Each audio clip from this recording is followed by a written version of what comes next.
Hello बच्चों, let's read this question. The question says statement 1 है हमारे पास, competitive inhibitors compete with the natural substrate for their attachment on the active sites of the enzyme.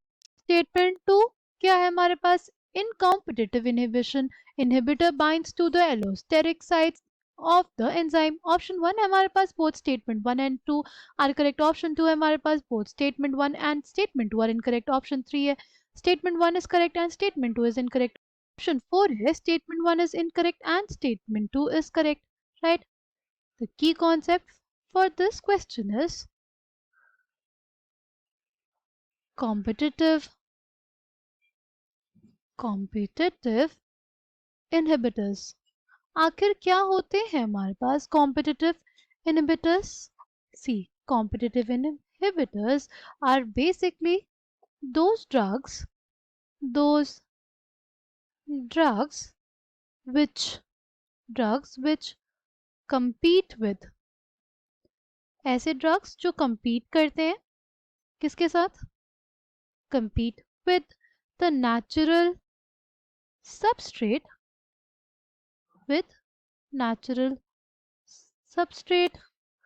for their attachment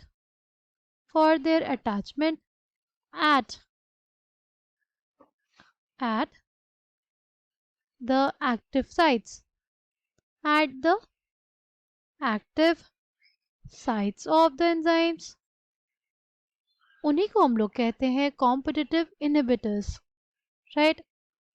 ऐसे drugs जो compete करते हैं natural substrate के साथ for attachment at the active site of the enzyme, उन्हें हम कहते हैं कॉम्पिटिटिव इनहिबिटर्स. ठीक, जैसे सपोज ये हमारे पास एंजाइम है, राइट? ये हमारे पास एंजाइम है और ये है हमारे पास एंजाइम की एक्टिव साइट. ये क्या है हमारे पास, एंजाइम की एक्टिव साइट है. ठीक, तो ये तो हो गया हमारे पास हमारा ड्रग, और ये हमारे पास हो गया हमारा जो सबस्ट्रेट था.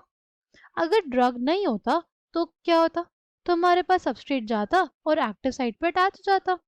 बट सिंस हमारे पास एक ड्रग है, राइट, इसको हम लोग कहते हैं कॉम्पिटिटिव इनहिबिटर है, तो वो क्या करेगा, वो सबस्ट्रेट के जगह जाके अटैच हो जाएगा किस पे, हमारी एक्टिव साइट पे. अगर हमारे एक्टिव साइट पे ड्रग जाएगा तो क्या किया उसने बेसिकली ब्लॉक कर दिया जो बाइंडिंग साइट थी एंजाइम की, राइट? जो हमारे एंजाइम की जो बाइंडिंग साइट थी उसको ब्लॉक कर दिया. अब वहां पे कौन नहीं जा सकता, सबस्ट्रेट नहीं जा सकता, राइट? जिसके वजह से हमारे पास एंजाइम की एक्टिविटी में हमें इनहिबिशन देखने को मिला.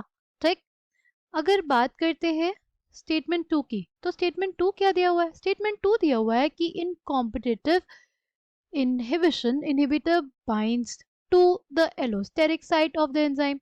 ये एलोस्टेरिक साइट क्या होती है, सी, जो एक्टिव साइट होती है उसके अलावा कोई और अगर साइट होती है एंजाइम में, उसको हम लोग कहते हैं allosteric site, right? Allosteric site enzyme की वो साइट होती है जो एक्टिव साइट बेसिकली नहीं होती है. कुछ ऐसे एंजाइम्स होते हैं वो डायरेक्टली एक्टिव साइट पे ना जाकर के कहाँ चले जाते हैं, हमारे एलोस्टेरिक साइट पे. अगर वो एलोस्टेरिक साइट पे चला जाएगा हमारे पास जो हमारा इनहिबिटर है, तो उसे वजह से हमारे पास जो एक्टिव साइट है उसका जो शेप होगा वो चेंज हो जाएगा, राइट? जो अगर हमारा इनहिबिटर है, ये जो है, ये क्या है हमारे पास, ये इनहिबिटर है. ये इनहिबिटर अगर हमारे पास एक्टिव साइट पे ना जा करके क्या करे, एलोस्टेरिक साइट पे जाए, तो एलोस्टेरिक साइट पे अगर ये गया, इसकी वजह से जो एक्टिव साइट है उसका शेप बदल जाता है और जो सबस्ट्रेट है वो रिकॉग्नाइज नहीं कर पाता जो एक्टिव साइट है उसको, राइट? इस वजह से यहाँ पे भी क्या हो गया, इनहिबिशन हो गया हमारे एंजाइम का. बट यहाँ पे जो इनहिबिटर है वो compete नहीं कर रहा है हमारे सबस्ट्रेट के साथ, इसीलिए इसको हम लोग बोलते हैं, नॉन